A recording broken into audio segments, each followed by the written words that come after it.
Un grand-père vivant dans la solitude se retrouve dans une situation difficile lorsque son argent vient à manquer et que les prix des médicaments de sa petite fille ont augmenté. Il arrête de manger pour payer les médicaments et meurt de faim jusqu'à ce qu'une aide inattendue lui parvienne. Chester mangeait de moins en moins chaque jour. Sa carrure autrefois musclée, à l'époque où il était un brave soldat dans l'armée, était maintenant courbée et maladive, avec des os qui dépassaient de son torse. La perte de sa fille avait fait des ravages sur Chester, non seulement mentalement, mais aussi physiquement. Il n'aurait pas gagné la bataille contre son désir de rejoindre sa fille au paradis s'il n'y avait pas eu les yeux nostalgiques et les rires joyeux de sa petite fille May pour l'implorer de rester. Lorsque May avait à peine 2 ans, une pneumonie a emporté sa mère. Son père les ayant abandonnés avant sa naissance, Chester était tout ce qu'elle avait. Pour le bien de sa petite fille, Chester s'est ressaisi au lieu de faire son deuil. Il devait être fort pour May. Le pauvre. Il n'avait jamais imaginé que quelque chose pouvait être pire que la perte de sa femme bien-aimée, mais la perte de sa fille lui avait donné tort. Cela l'a brisé. Malheureusement, une autre tragédie a frappé Chester lorsque May a eu 3 ans.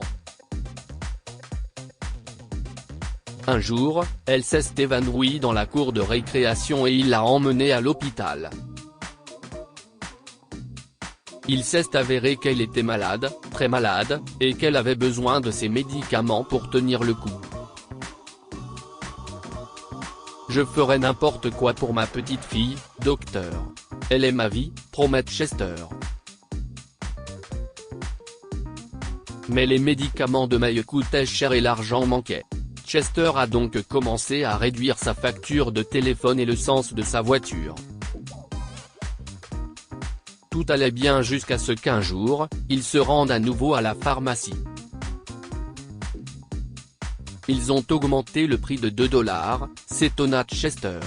Si est un peu trop cher pour moi. Monsieur, vous obtenez le médicament si vous avez de l'argent sur vous, sinon vous n'aurez rien, répond le pharmacien, sans se préoccuper de la situation. Vous ne pouvez pas me le donner à l'ancien prix juste pour une fois ? Supplia Chester. Ma petite fille a désespérément besoin de ces médicaments. Aidez-moi, s'il vous plaît, monsieur. Juste pour cette fois. Si est tout ce que je peux faire, dit le pharmacien, touché par la détresse de Chester, qui le remercia pour sa gentillesse. Sur le chemin du retour, Chester était en larmes. Les médicaments de May sont devenus chers et il n'a pas assez d'argent. Sa pension lui permettait tout juste de les nourrir et ses économies étaient épuisées. À ce moment-là, Chester avait 2 choix, dépenser pour May ou pour lui-même. Il a choisi la première option et a commencé à réduire sa nourriture. La plupart du temps, il sautait le petit déjeuner et parfois le dîner. Les courses que Chester achetait en un mois ont également été réduites de moitié, et il a pu payer confortablement les médicaments de May. C'était jusqu'à ce que sa propre santé commence à se détériorer. Chester devenait de plus en plus faible et de plus en plus vieux. En outre, il était affamé, fatigué et toujours debout. Chester n'avait qu'une seule option pour sauver May et lui-même. Il n'y aurait pas eu recours si sa santé ne s'était pas détériorée et si sa petite fille n'avait pas été malade. Il a prévu de rencontrer le père de May, Rick, et de le supplier à genoux de l'aider. Rick travaillait comme ingénieur logiciel dans une grande entreprise informatique. Chester regarda le gratte-ciel en descendant du taxi et prit une grande inspiration avant de demander à quelqu'un à l'entrée le bureau de Rick. Une fois arrivé, il frappa poliment à la porte, et les yeux peu amènes de Rick lui dirent qu'il serait déçu, mais qu'il devait essayer. Qu'est ce qui vous amène ici, Chester ? Demanda Rick sans ménagement. Après toutes ces années ? Ta fille a besoin d'aider, Rick, répondit Chester. Elle est très malade et je passe une période difficile. Ce n'est pas ma fille, dit Rick sévèrement. Jen est fini avec sa mère il y a des années. Nous nous sommes même séparés. Qu'est ce qui vous fait penser que je serais prêt à vous aider ? Cela ne rompt pas le lien entre May et toi, Rick, répondit Chester. Elle est ton sang. Je t'en supplie. Chester se mit à genoux et commença à l'implorer. S'il te plaît, aide-nous pour une fois. S'il te plaît, aide May. Regarde-la. J'ai une photo avec moi. Les mains tremblantes, il sort son téléphone et montre la photo de May à Rick, mais rien ne change.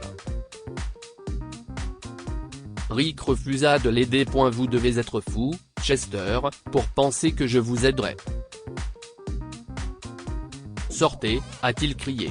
Arrêtez de faire une scène dans mon bureau. Je n'ai rien à voir avec ta famille, et ne t'avise plus de revenir ici. Chester était en larmes lorsqu'il s'est levé. Il sortit du bâtiment en sanglotant et en serrant la photo de May contre son cœur lorsqu'une voix derrière lui l'interpella. Excusez-moi, monsieur. Je peux vous aider.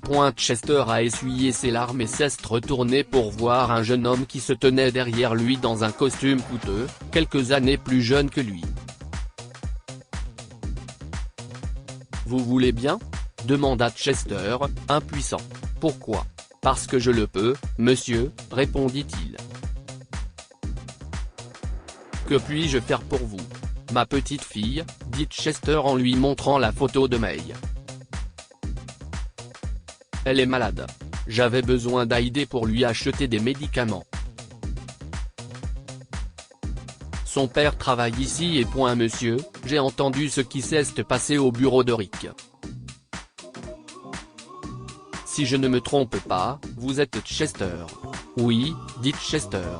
Monsieur, je m'excuse de perturber ainsi votre journée de travail, mais j'ai besoin d'aider. Je suis le patron de Rick, dit l'homme. En fait, je suis le propriétaire de cette entreprise, et je vous donne donc deux options. Après avoir pris connaissance des actions de Rick, je peux le licencier et verser son salaire sur votre compte tous les mois, ou je peux le maintenir en poste et vous verser la moitié de son salaire.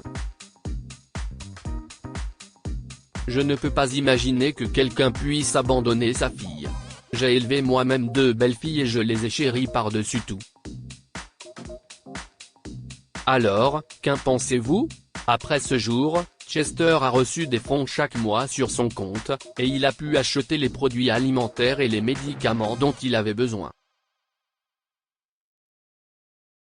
Il était heureux de recevoir cette aide, bien qu'il ne sache pas si Rick a toujours son emploi ou non, car il n'a jamais fait de choix.